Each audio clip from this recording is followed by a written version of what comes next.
네, 오늘 본문은 여섯 번째 나팔과 마지막 일곱 번째 나팔 사이에 들어있는 사회장과도 같은 말씀입니다. 9장까지는 여섯 번째 나팔까지 불려지며 재앙의 심판이 그야말로 쏟아 부어진 그런 상황이었습니다. 10장은 일곱 번째 나팔이 불기 직전의 상황인데, 마지막 일곱 번째 나팔이 울려 퍼지기 전에 우리 모두가 잊지 말아야 할 중요한 영적인 메시지가 담겨져 있습니다. 우리 성경을 펴시고 요한계시록 10장 1절 말씀 우리 함께 읽겠습니다. 시작. 그러고 나서 나는 다른 강한 천사가 구름을 입고 하늘에서 내려오는 것을 보았습니다. 그의 머리 위에는 무지개가 있고 그의 얼굴은 해 같으며 그의 다리는 불타는 기둥 같았습니다. 복음주의적인 해석으로는 1절의 다른 강한 천사는 예수 그리스도를 의미하는 것입니다. 구름을 입었다고 하는데, 성경에서의 구름은 하나님의 영광을 나타내는 중요한 상징입니다. 또한 머리에는 뭐가 있다고 되어 있죠? 무지개가 되어 있는데, 무지개 하면 딱 떠오르는 사건이 있습니다. 노아 홍수 사건 이후에 다시는 이와 같은 방식으로 심판하지 않겠다며 보여주신 그 무지개입니다.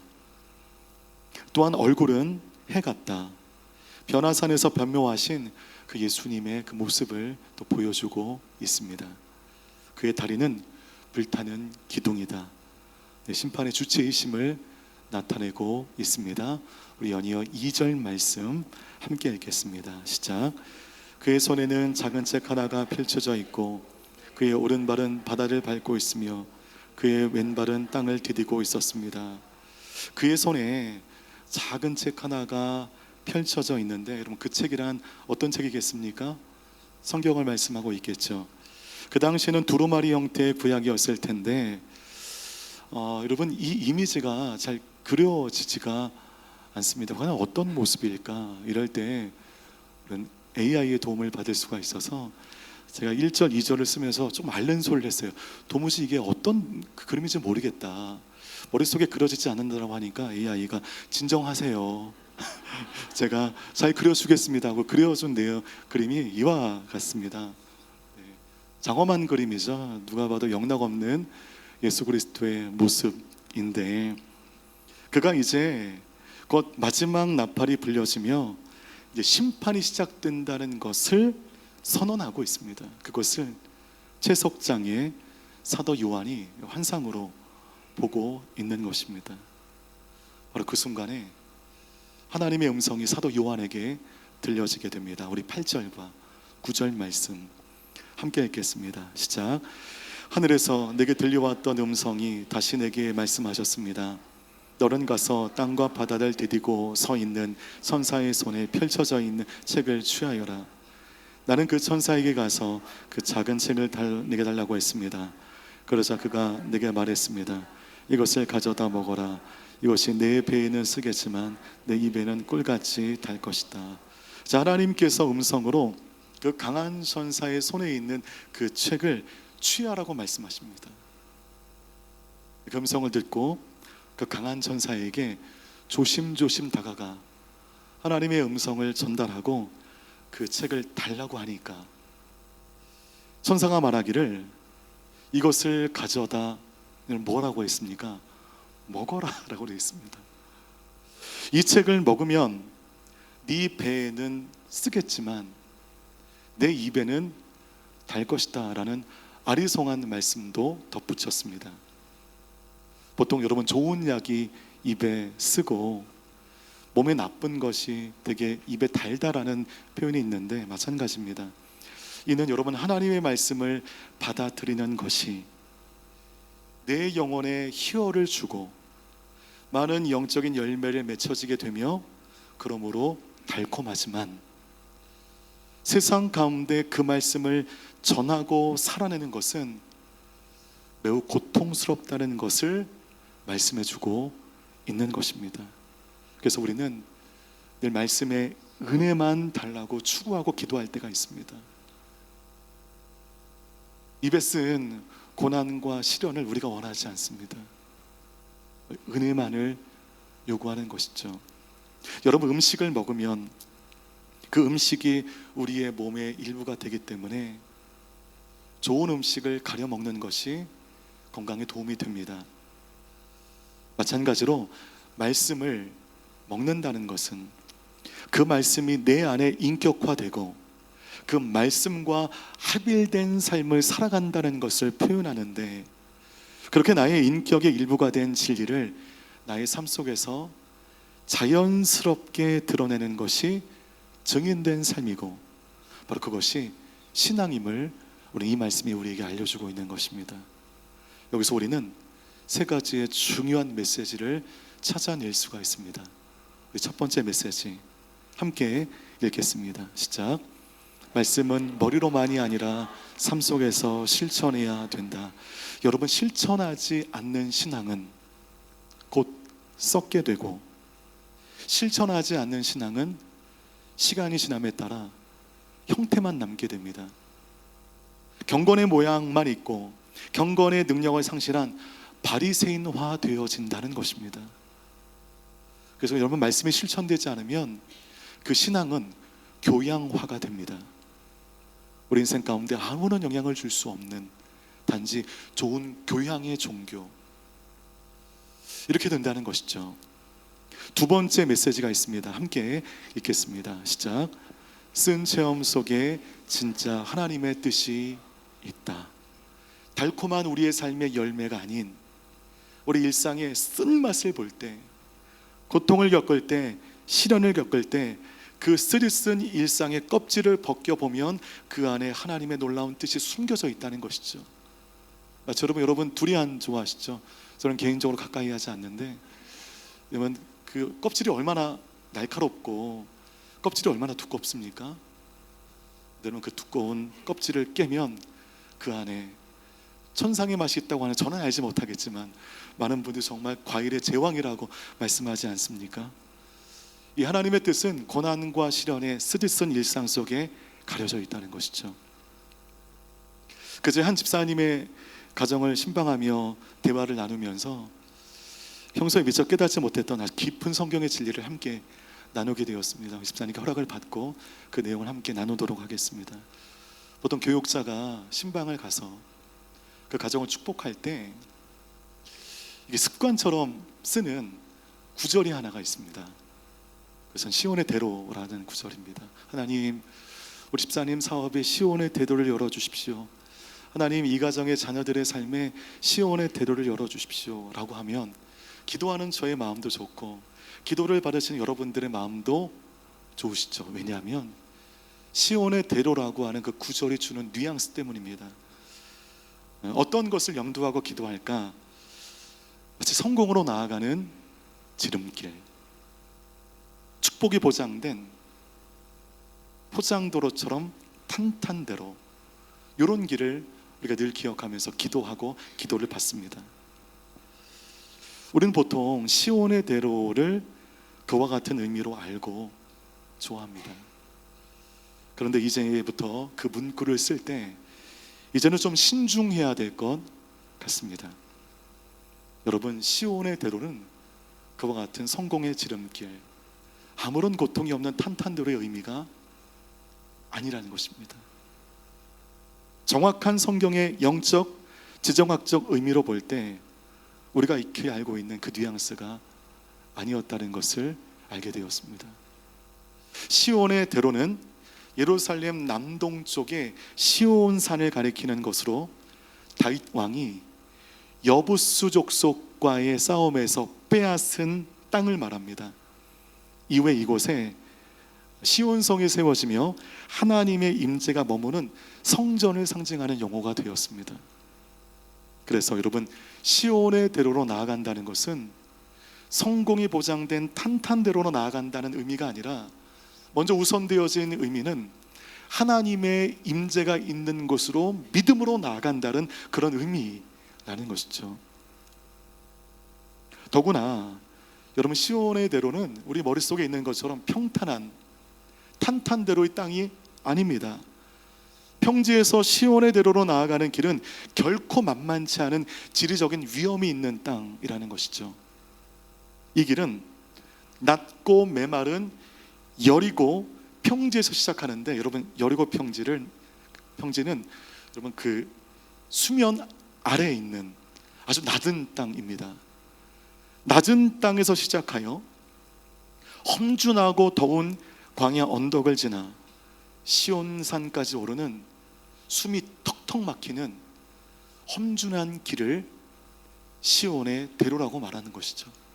심지어 시편 84편 6절을 말씀을 보면 그들이 눈물 골짜기를 지나갈 때 그곳에 많은 샘이 있을 것이며 라는 구절이 있습니다. 바로 그 눈물샘 골짜기를 지나야만 당도할 수 있는 것이 시온의 대로라는 것입니다. 여러분, 이 시온의 대로가 하나님의 임재로 나아가는 험난한 여정이라는 것이죠. 궁극적인 달콤한 인생의 길로 귀결되겠지만, 승리와 성공의 길로 마침표를 찍게 되겠지만, 그 과정은 온갖 눈물과 인내의 순례길이 될 수 있다는 것입니다. 제가 이것을 간구한 채 입버릇처럼 시온의 대로를 열어주십시오라고 기도했습니다. 이 구절에 대한 우리 새로운 인식이 필요합니다. 여러분, 그 산티아고 순례길을 가고 싶어 하신 분들이 많고, 또 많은 분들이 인생의 버킷리스트로 삼으신 분들이 아마 많이 되실 겁니다. 여러분, 유튜브에 나와 있는 그 순례길을 걸은 사람들이 남긴 영상을 보면, 여러분 그 순례길 중간에 꿈길 같은 시골길이 등장합니다. 그러니까 그 시골길을 바라는 마음으로 순례길을 시작하신 분들이 많아요. 이거는 세상에는 존재하지 않는 꿈결 같은 그 길. 여러분, 이 환경과 그 그림만을 보고 시작을 하는데, 산티아고 순례길은 준비가 되지 않을 경우에는 죽음의 길입니다. 굉장히 멀고 굉장히 힘들고 여러 급변하는 기상을 만날 수 있는 그런 길이죠. 꿈결 같은 그 길만 생각하지 마십시오. 그 과정에 다가올 수 있는 그 고난과 인내의 순례길, 이것이 우리의 인생의 길이며 시온의 대로로 나아가는 길이라는 것입니다. 그래도 제가 여러분을 신방하면서 시온의 대로를 읊조리며 기도할 텐데, 그러면 저의 마음을 좀 알아주시면 되겠습니다. 이 모든 과정과 인내를 뚫고 승리하는 그 길, 하나님의 임재가 있는 그 길, 여러분 모두 이 시온의 대로로 나아가시는 믿음의 성도님들 다 되시기를 주님의 이름으로 축복합니다. 우리 세 번째 주시는 은혜는 이것입니다. 함께 읽겠습니다. 시작. 전해야 할 사명이 있다. 그 고통의 시간 속에서 우리의 사명은 정확해지고 명징해지는 것입니다. 힌두교권에서 선교하시는 한 선교사님의 편지글 좀 말씀을 드리겠습니다. 인도 남부의 한 마을에서 10수년간 힌두교를 믿는 사람들과 함께 생활하며 복음을 전하고 계신데, 이 힌두교도 강한 힌두교권이기 때문에 10수년을 열심히 복음을 전했는데도 단 한 명의 개종자가 나오지 않는 와중에 한 젊은 여성이 복음을 듣고 일생 처음으로 마음이 뜨거워지는 경험을 하게 되었습니다. 늘 헛된 신들을 섬기며 무력하고 어둠의 시간을 보냈는데, 복음을 듣고 그의 마음과 삶이 새로워지며 결국 그는 눈물을 흘리며 세례받기로 결정합니다. 그것을 가족에게 얘기했을 때 그의 아버지와 가족들이, 나는 비록 힌두교를 믿고 있지만 너의 종교를 존중한다. 그래, 너의 그 세례를 통해서 너의 인생이 변화되기를 원한다 라고 말했으면 얼마나 좋았겠습니까? 예수를 믿는다면 이 집에서 나가라 라고 통보했고, 마을 사람들로 세례받기로 결정했다는 이 여성을 향하여 조상을 버린 악마의 씌어진 자라며 손가락질을 하고 보는 사람마다 침을 뱉고, 그리고 심지어 돌을 던지는 그런 일을 당했다고 합니다. 그녀는 눈물로 짐을 싸고 교회 공동체의 도움으로 고향을 떠나 멀리 있는 다른 지역에서 그리스도인의 새로운 삶을 살게 되었다고 하는데, 복음의 열매는 너무너무 달았지만 그 대가는 너무 썼습니다. 여러분, 이런 일들이 힌두권 선교의 현장에서는 다반사로 나타나는 일입니다. 우리는 복음으로 인해 핍박받지 않는 문화권에 살고 있습니다.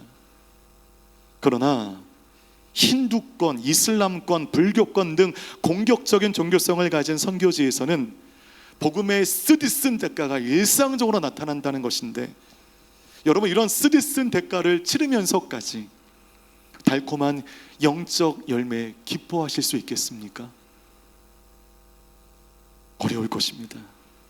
그래서 우리는 솔직히 말씀을 드리면 은혜만 받고 고통이 없는 삶을 추구하고 그런 삶을 달라라고 우리는 기도한다는 것이죠. 그러나 구원받는 자의 마땅한 삶은 대가 지불의 삶이라고 확신합니다. 구원받았다는 것은 무슨 의미인가? 이제까지 걸어왔던 세상의 길을 과감하게 포기하고 이제 한쪽 길로만 걸어가겠다는 그 위대한 결단인 것입니다. 내 뜻이 아닌 그분의 뜻대로, 그분이 원하시는 그 길대로만 걷겠다는 그 결정이 내가 구원받았다는 방증으로 나타나는 것입니다. 그래서 여러분, 감히 말씀을 드리면 한국교회 위기는 다만 인원의 감소가 문제가 아닙니다. 복음을 위해 고난받기를 즐겨하는 사람들이 이제 사라졌다는 것이 복음의 위기, 복음의 약화로 나타나는 것입니다. 구원에 합당한 대가 지불로 여러분의 복음의 가치를 살아가는 삶의 자리마다 보여줄 수 있는 구별된 하나님의 종들 모두 되시기를 주님의 이름으로 축복합니다. 요한계시록 11장으로 넘어오면 두 증인이 등장을 해요. 이들은 회개를 촉구하고 하나님의 말씀을 선포하는 자들입니다. 그들은 주가 주신 능력 속에 예언하며 심판을 전하는 도구가 되는데, 그렇다면 그 증인은 여러분 참된 교회를 상징할 것입니다. 근데 그 증인이 그 일 후에 어떤 일을 당하는가? 험한 일을 당하게 되는데, 요한계시록 11장 7절에서 9절까지 말씀을 함께 읽겠습니다. 시작. 그들이 그들의 증거를 마칠 때 무저갱에서 올라오는 짐승이 그들을 공격해 그들을 이기고 그들을 죽일 것입니다. 그리고 그들의 시체는 큰 도성의 거리에 놓일 것입니다. 이 도성은 영적으로 소돔과 고모라라 불리는 곳으로 그들의 주께서 십자가에 못 박히신 곳입니다.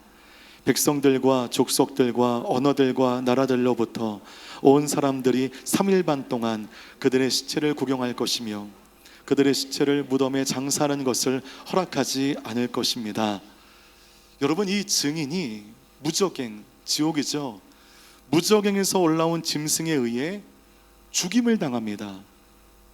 이것도 놀라운 소식인데, 그것도 가장 사람들이 운집해 있는 큰 도성의 거리에 시체가 놓여져 있다라고 적혀 있습니다. 그것도 3일 반 동안 사람들에게 시체의 모습으로 드러나 있다는 것입니다. 여러분, 이런 끔찍한 장면이 어디 있습니까? 고대 유대 문화나 로마 문화에서 장례는 매우 중요한 존엄의 행위였기 때문에 시신을 방치한다는 것은 최대의 모욕이며, 이는 극악무도한 범죄자나 반역자에게나 가해지는 아주 극한의 형벌인 것입니다. 그래서 여러분, 예수님의 시신이 모욕을 당하지 않기 위해서 아리마대 요셉이 급히 장례를 하지 않습니까? 그런데 참된 교회로 상징되어지는 두 증인이 지옥의 세력으로 말미암아 죽임을 당하고 3일 반 동안 그 시신이 방치되고 있는 것은 마치 지옥의 세력에 참된 교회가 완패당한 것처럼 보입니다. 여러분, 어쩌면 이 모습이 증인들이 걸어가야 할 쉽지 않은 인생의 여정을 그대로 보여주고 있는 장면입니다. 신실한 증인들이 세상을 살아갈 때 우리가 알고 있는 시온의 대로의 화려한 탄탄대로의 길이 열리는 것이 아니라 무시당하고 손가락질 당하고, 어떤 분들은 너희 그 기독교 신앙 때문에 우리 집에 우환이 들어왔다라고 비난받는 분들도 계시고, 우리 신앙으로 말미암아 이렇게 무너질 때가 있다는 것입니다. 여러분 안심하십시오. 이런 현상은 오늘 성경이 말씀해주고 있는데 영원하지 않아요. 일시적인 현상입니다. 우리 11절과 12절 말씀 함께 보겠습니다. 시작. 그러나 3일 반 후에 생명의 여인이 하나님께로부터 그들 속으로 들어가니 그들은 제 발로 일어섰습니다. 이에 그들을 지켜보던 사람들에게 큰 두려움이 엄습했습니다. 그때 그들은 하늘에서 그들에게 말하는 큰 음성을 들었습니다. 이리로 올라오라. 이에 그들은 원수들이 지켜보는 가운데 구름을 타고 하늘로 올라갔습니다. 자, 11절 말씀 보면 3일 반 후라고 하는 시점이 적혀 있습니다. 3일 반 후에 이제 반전이 시작되어지는데, 여러분 그 3일이면 3일이고 4일이면 4일이지 왜 3일 반으로 기록되어 있을까? 여러분들은 왜라고 생각하십니까? 유대의 완전수가 몇 번이죠? 7이죠. 7일에 딱 반이 3.5, 3점 반입니다. 완전수의 반에 지지 않는 3점 반을 통하여 무엇을 말하는가? 길지 않다는 것을 말해주는 것입니다. 짧다는 것을 말해주고 있어요. 그 짧은 시간에 생명의 영이 죽은 그들 가운데 들어가 죽은 증인들이 부활합니다. 오히려 그 장면에 증인을 죽였던 피박자들과 그 일에 방관했던 방관자들이 오히려 두려움으로 엄습할 것이다 라는 구절입니다. 완패당하는 줄 알았는데 9회 말 2사 3루에 말루에서 여러분 역전타가 벌어져 대역전승을 거둔 것입니다. 3일 반, 즉 고난이 깊을 것 같고 이 고통이 영원할 것 같지만 예수 그리스도를 선택함으로 말미암아 나의 삶 가운데 다가오는 이 고통의 시간들이 영원할 것 같지만 그 시간은 3일 반, 생각보다 길지 않다는 것입니다. 짧다는 것입니다. 증인을 죽게 했던 모든 위협이 오히려 살아난 증인으로 말미암아 구원을, 두려움을 갖게 되는 이 놀라운 반전이 믿는 성도의 삶 가운데 나타난다는 것을 마지막 7번째 나팔이 울리기 전에 알려주고 있는 것입니다. 여러분, 이 요한계시록의 수신자는 소아시아 7교회입니다. 소아시아 7교회 가운데 아무런 고통과 어려움 없이 목회가 잘 되는 교회는 아무런 교회도 없었습니다. 목회가 어렵습니다. 사람들이 점점 배교합니다. 우상에게 빠지고 황제 종교에 빠지고 여러 가지로 이 신앙을 배격하는 와중 가운데 오늘 이 말씀을 통하여 끝까지 구원을 지킨 자들의 영광이 무엇인지를 우리에게 말씀해주고 있는 것입니다. 그렇게 7번째 천사가 마지막 7번째 나팔을 불게 됩니다. 우리 19절 말씀 마지막으로 함께 읽겠습니다. 시작. 그때 하늘에 있는 하나님의 성전이 열리고 그 성전 안에 있는 하나님의 언약궤가 보였습니다. 그러자 번개가 치고 요란한 소리와 천둥과 지진이 나고 큰 우박이 쏟아졌습니다. 7번째 나팔이 울려 퍼졌을 때 그 결과는 끔찍한 재앙의 모습이 아니네요. 이제까지 감추었던 성전이 우리들 가운데 공개되어지고 그 성전의 지성소에 있는 언약궤가 공개되어집니다. 구약에서는 두꺼운 휘장으로 말미암아 성소와 지성소를 구분해서 일반인은 그 지성소로 들어갈 수가 없었는데 예수 그리스도의 십자가 사건으로 말미암아 그 두꺼운 휘장이 위에서부터 아래로 깨끗하게 갈라지게 되며 이제 누구든 지성소로 나아갈 수 있게 되었는데, 오늘 그 말씀의 연장선입니다. 7번째 나팔이 울려 퍼지게 되었을 때 하나님의 성전이 열리게 되었고 그 성전 안에 언약궤가 보이게 되었습니다. 누구든 원하는 사람들은 그 언약궤로 나아가 하나님의 임재를 경험하며 시온의 대도로 나아갈 수 있게 되었습니다. 이 19절은 무엇을 말씀하고 있는 것인가요? 예수 그리스도의 십자가 사건을 말하고 있는 것입니다. 말씀 마치겠습니다. 여러분, 이 장면들이 믿는 자들에게 굉장한 소망과 위로가 됩니다. 다들 힘든 상황이거든요. 예수 믿기도 어렵고 믿음을 지키기도 어렵고, 오늘 호치민에 있는 우리 성도님들 경제도 어렵고 버티고 살아가는 것이 쉽지 않은 이 시간 속에 이 말씀은 우리의 삶 가운데 큰 위로와 소망이 됩니다. 하나님은 성도들이 고통 중에 있을 때 결국 숨지 않을 것이다. 뒷짐지고 방관하지 않으실 것이다. 마지막 날에는 반드시 드러나셔서 우리를 구원할 것이다.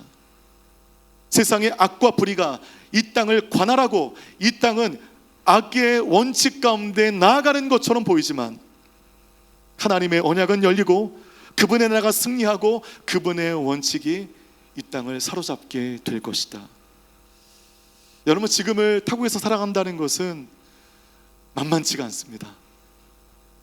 관세 문제, 경제 상황 문제로 성도님들의 어깨에 무거운 돌덩이가 있는 것이 저는 눈에는 보입니다. 호흡하는 것이 쉽지 않고 살아가는 것이 쉽지 않은 이 상황, 2025년 4월을 살아가는 여러분들, 오늘 이 말씀 가운데 위로받으시고 그럼에도 가시는 여러분의 신앙의 길이 옳다라는 것, 맞다라는 것을 확신하시고 우리 모두가 응당 걸어야 할 그 시온의 대로를 걸어가실 수 있는 믿음의 인생들 모두 되시기를 주님의 이름으로 축복합니다.